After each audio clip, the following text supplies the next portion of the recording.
Overseas, Pope Francis is calling for peace and unity on the Korean peninsula. The Holy Father is on a 5-day trip to Seoul. It's his first papal visit to Asia since 1999. But just before the Pope's arrival, North Korea test-fired 3 short-range projectiles into the sea, and later 2 others were fired.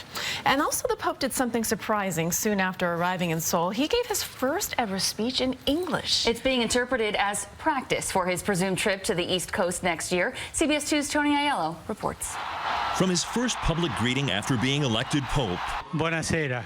Francis has favored Italian when in public, even when greeting English-speaking pilgrims. E dagli Stati Uniti d'America. So when the Pope opened his trip to Korea with a speech in English, Peace is not simply the absence of war, but the work of justice.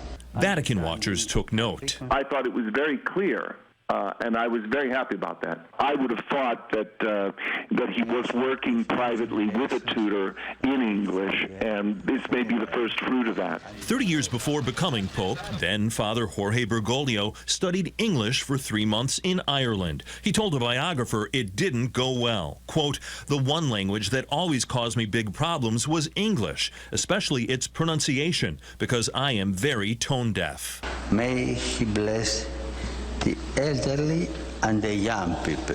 Vatican insiders believe the Pope spoke English because it's a popular second language in Korea. But he's likely also looking ahead to next year, September 2015, when he's agreed to visit Philadelphia for 3 days to attend the World Meeting of Families.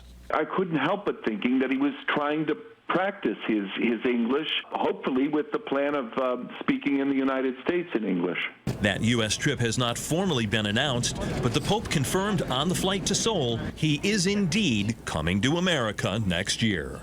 Tony Aiello, CBS 2 News. He sounded good. For the record, Pope Francis speaks fluent Spanish, Italian, and Latin. He can also speak a bit of German and French, and clearly he is working on his English. His English is much better than my French, my Italian, my Latin. My Latin, yeah. Took Latin. I'm not so good at that. Still to go.